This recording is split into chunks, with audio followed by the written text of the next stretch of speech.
happy Saturday. I've decided I want to do a 24-hour readathon vlog, so that's what I'm about to do.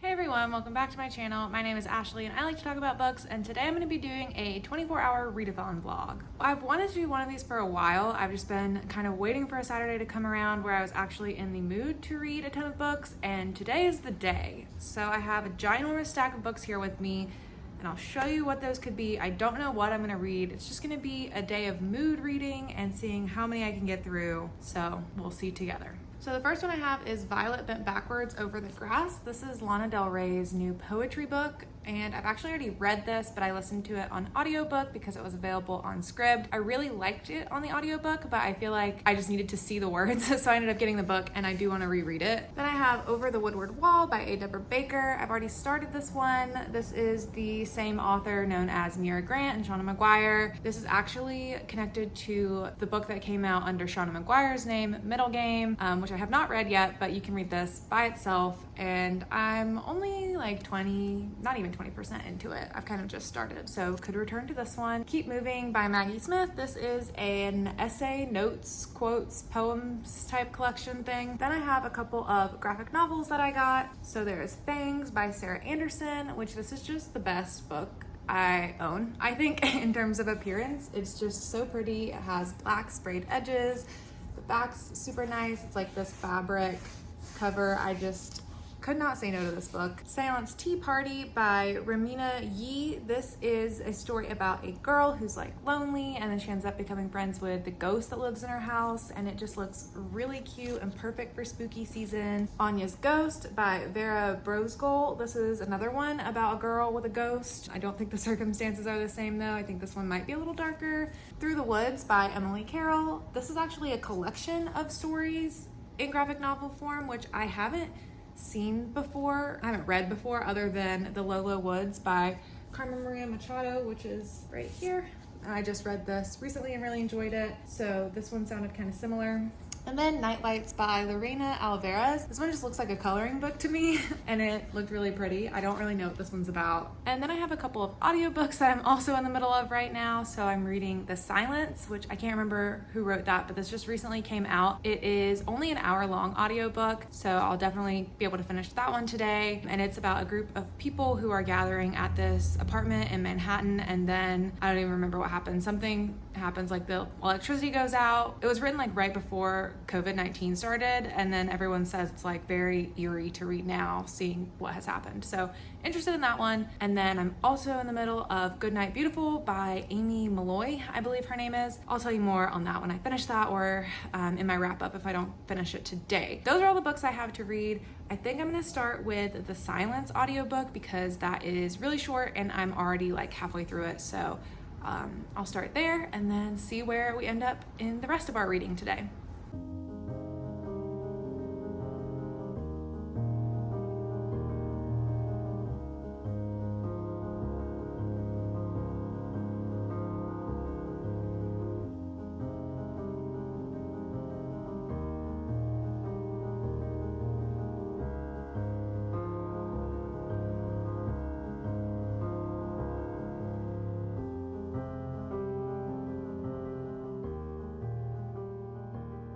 So I just finished The Silence. I really liked it, but I don't know. It's so interesting. It's really short. It's like 100 pages in book form. It took me like 45 minutes to listen to it maybe, and I just wish it was longer. It was just so, I don't know, like not much really happens. It's just these people are watching the Super Bowl, these other people are on a plane flying to come meet these friends, and then technology just stops working. So the plane crashes, the TV stops broadcasting, all their phones stop working, and then it's just them meditating on that. And I think it's just because of the current moment, how weird it is in life right now. You can really relate to that in a way that you probably wouldn't have liked this book if you read this before a global pandemic ever happened and life was just quote unquote normal. But it really reminds me of Leave the World Behind, which I just read like a week or two ago. And when I read that book, I didn't like it as much. I felt like, well, nothing's happening. Why is nothing happening? Because it's pretty much like the same thing where this couple is vacationing in this home and then the electricity goes out in New York and they don't know what's going on and they don't really have like a connection to the world to understand, and they pretty much choose to do nothing. They're just like try to carry on in their home. So it's like this new genre that is emerging, and maybe it already existed, but maybe it's just like coming back, where instead of these apocalyptic novels being this huge like, okay, we're gonna go out and like really wander the earth and like scavenge and hunt and there will be fights like The Walking Dead, instead of it being that version of apocalyptic world, it's just like, okay, yeah, something happens and the world's ending, but honestly, what are you gonna do about it? Nothing. And that just feels so real, because it's like, yeah, what are we doing about it? Literally nothing. We're all just like sitting in our homes doing nothing about anything. I don't know. I just think it's really interesting. So I don't know why I liked this one more than Leave the World Behind. Maybe because it was shorter, but I wanted it to be longer. I don't know. Maybe it was just because I knew what to expect. It's just really interesting. I want to own it now. So I'm going to own it. And I also want to read more of this author's works, because I started reading some interviews, or not interviews, like reviews, like New York Times reviews and stuff of this book. They're talking about all of the other books this author has come out with and how he's like so ahead of times and how he really likes to analyze society like this. So I'm very interested to check out more of his work. So if you've read anything else by this author, let me know where I should go next, because I feel like he just has a unique perspective of the world and I'm interested to read more. So started off the day really well. I would give that 4 stars. I just wish it was longer. It was really good. I would recommend it. And now what to read next? I think I'm gonna go with, should I let Cooper decide what I start with? I'll see what he thinks. Okay, do either of these books appeal to you, Cooper? We have Anya's Ghost. Oh, he does not seem interested in this one. And Through the Woods. Are you interested, Cooper? Cooper.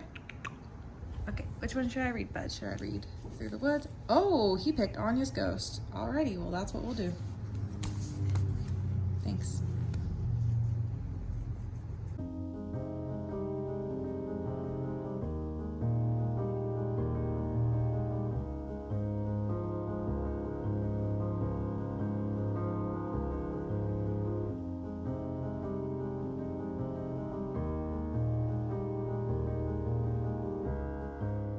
Okay, so I just finished Anya's Ghost. I'm in the car because we just went to go get lunch, and I got a sandwich and it was delicious, but this was fantastic. I loved it a lot. I think a lot of times with graphic novels, I feel like the story is not complete or whole, it just feels like fragmented, but this was a whole story.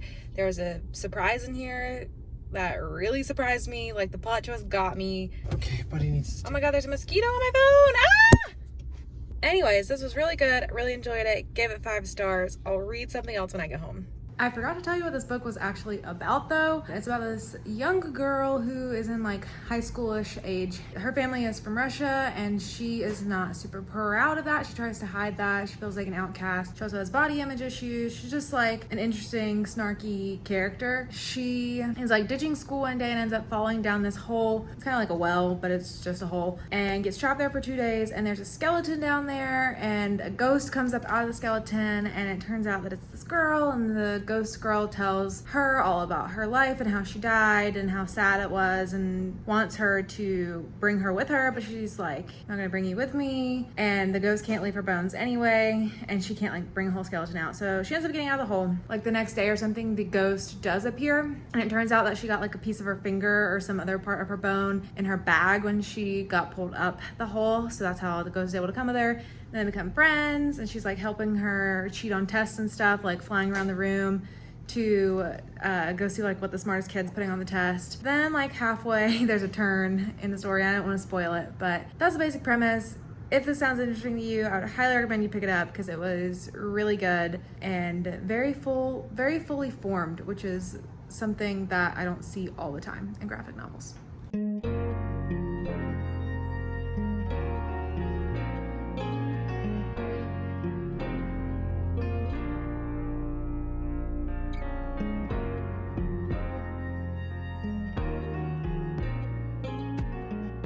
Okay, so I have now finished both of these books, Nightlights and Through the Woods, so I'll tell you about them real quick. So Nightlights is a story about this little girl who draws, and then her drawings come to life, and then she gets lost in her drawings. This had some of the most beautiful artwork I have ever seen in a book in my life. It looked like I was watching a Pixar film in a book. It was so beautiful. I'm not sure what the target age range is for this audience.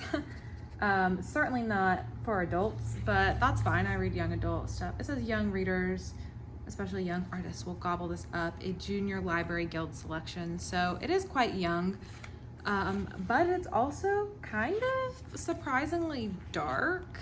Just a little, like, I feel like this would be scary for like a 7-year-old, so I don't feel like it's for that young, but like look at the details in these drawings.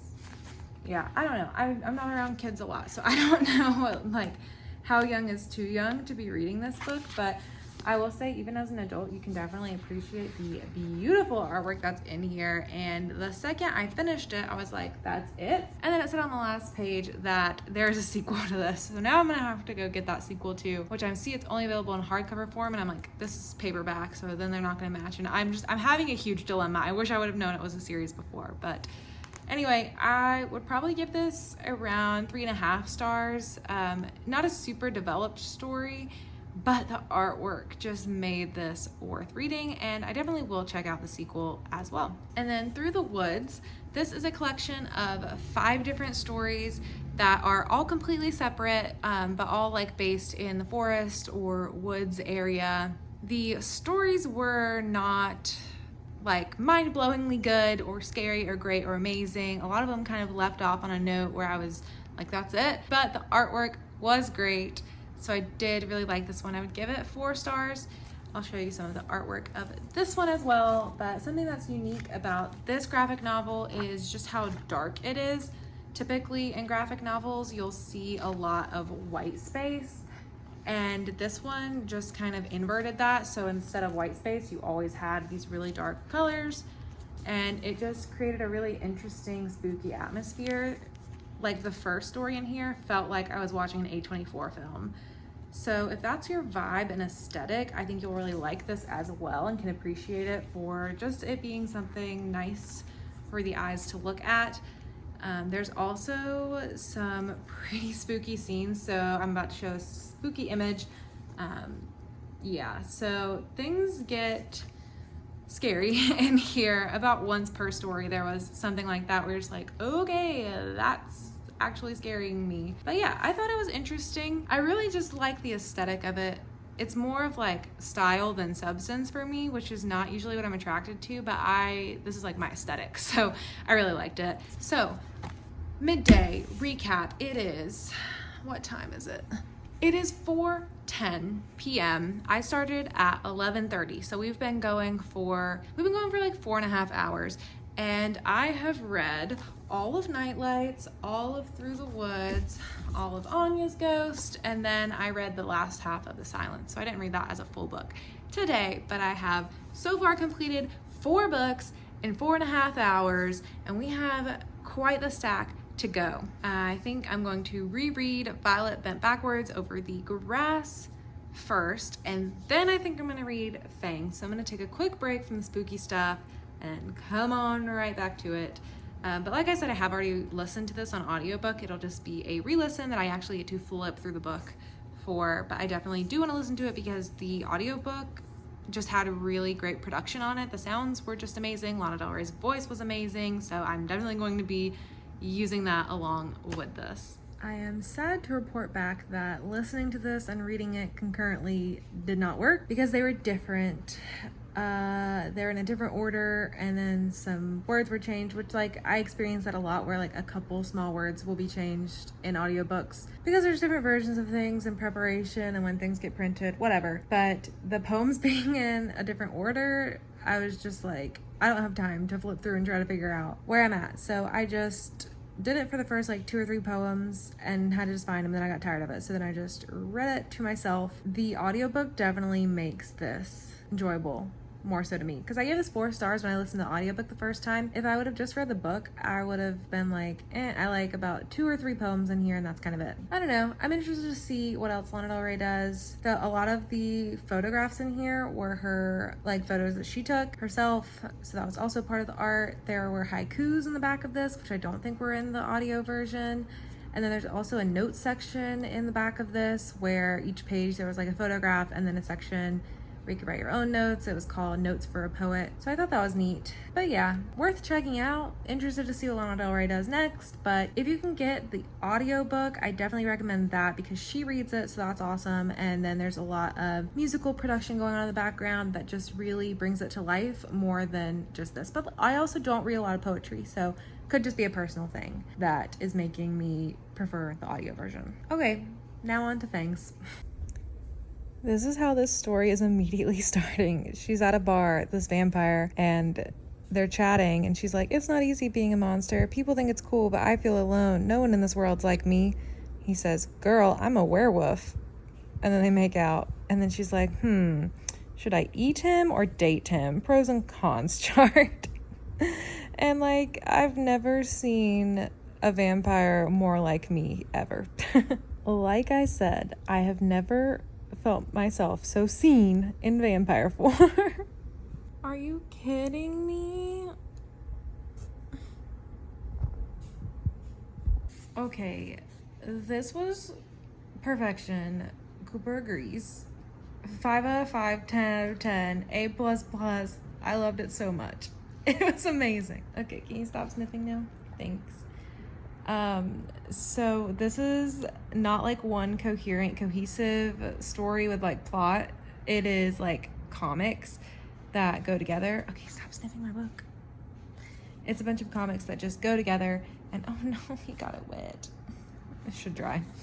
But about this vampire and this werewolf who are dating, and it's so funny because it plays into all of the tropes and the stereotypes, and they're both really snarky and they have great banter, and it is just so adorable. This is the same author as Sarah Scribbles comics, which I'm not entirely super familiar with, but I have seen before. But it more so reminded me of those comics that I see on Facebook all the time that are like a husband and a wife, and it like makes fun of how marriage is like actually not all it like. It's not like roses and butterflies all the time, and like all the silly mundane parts of being married to someone. And I'll throw up an image if I can find it. I have no idea what artist does those comics, but that's kind of what it reminded me of. But it's a werewolf and a vampire, and it was perfection, and I love it so much, and I just want to leave it on my coffee table forever so that anytime anyone comes over they can just read a funny little vampire werewolf dating comic because it was so cute and I loved it.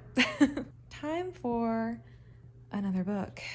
I kind of want to listen to Goodnight Beautiful because I fell asleep listening to it last night and I have no idea where I stopped. So that is a contender. Maybe I'll do my last graphic novel, Seance Tea Party. I don't know, we'll see. TBD. Stay tuned for the next clip to see what I decide to read. Hello, good morning. It is now the next morning. I didn't end up reading anymore last night. We ended up seeing some friends, and then I was tired because I had been reading all day, so I didn't get any more reading done. But I still have until 11:30 this morning to complete the 24 hours, so I'm gonna squeeze in as much as I humanly can. So I've read 6 books so far in this 24-hour readathon. I feel like I gotta get at least 7. Sorry if you can hear my dog chewing his bone. He's just really into it this morning. I have these 2 books that will also be short. So Keep Moving will definitely be short, and then Seance Tea Party is a graphic novel. I think I can get through both of them. I've also been listening to Goodnight Beautiful this morning. I've been listening to it at 2 times speed, so I have 2.5 hours of listening left, which starting at 9 would get me to 11:30, but I don't want to push it. I want to squeeze in 2 extra books, and then I'll just finish that on my own time. But yeah, I'm gonna read these and let you know how they go, and we will finish up this 24-hour readathon with many books read. It is 11:27 and I have completed my final book, so I'm just done right on time for my 24-hour readathon, and I read 8 books in 24 hours. Granted, some of them were super short, most of them were graphic novels, there was some poetry in there, but that's still a lot. And also, sorry if you hear the rain and the water on the road with the cars. It is a nice cozy rainy day, so this was a nice way to round out the readathon, so it might be a little loud. I will first tell you about the last 2 books I read that I haven't updated you on yet. So that was Keep Moving by Maggie Smith. This was one of my most anticipated reads for the fall. I've been looking forward to this book coming out for a long time. It is mostly just like short little inspirational quotes. I really liked the color scheme of the book. In general, there were some longer parts where it was more like paragraph writing, breaking the book up from different sections. And overall, I just thought it was really nice. Something that you can just kind of keep around for when you're going through a hard time, especially if something is going on in your life with grief or loss or change, any kind of time you're moving through a life stage you're not expecting. I feel like this would be a good book to turn back to. Not super applicable for me in the moment, so it wasn't like super hard hitting right now, just because I'm not in this situation right now, but I am happy to have it around because I always need something like this to pick me up when those times come in life, and they always will, so it's a good resource to have. And then I read Seance Tea Party, and this was really cute. It is slightly younger than some of the other graphic novels I've been reading. It has a really nice imagery aesthetic to it, really witchy and like cute goth, like spoopy vibes throughout that I really enjoyed. And this is a story about a girl who doesn't really fit in, who ends up having like a seance tea party in her home, and a ghost ends up coming. That is this girl, Alexa, and then they become friends, and it's just a story about growing up and letting go and change and moving on. So kind of similar themes to Keep Moving actually, but really interesting to see how this young girl's journey and this ghost journey sort of paralleled, and the differences and where they were. And I just thought it was really cute. I would give it like 4 stars, but it is a little bit younger than some of the other stuff that I read. So these were all of the books that I ended up reading in this 24-hour readathon, plus The Silence, which I listened to on audiobook. Plus I also listened to some more of Goodnight Beautiful, but I didn't finish that book. So lots of reading done. I'll put together the total page count, and I'll put that like on the screen right now, but I don't want to sit here trying to figure it out. And yeah, this was a lot of fun. I really enjoyed doing this and just getting through a lot of these shorter books that I've had that I've just been wanting to read for a while and know I can just get through really quickly if I just sit down and do it. I'm actually pretty impressed with how well this went, because typically when I read books really quickly or try to read a bunch of books in a short amount of time, I usually don't enjoy them as much, but I really had a good run of things. This was 4 stars, 4 stars, 5 stars, 4 stars, 5 stars, 4 stars, and 4 stars. So that's amazing. I obviously too had sort of a spooky theme going on with most of these books for spooky season. So if I do another one of these, let me know what you guys think would be fun to do as like a theme of a bunch of types of books or graphic novels or poetry collections of any type of sort. Maybe I'll do one in December for Christmas season. That could be fun. But yeah, I had a ton of fun doing this. I hope you enjoyed watching this video. Thank you so much for watching, and I'll see you guys in the next one. Bye.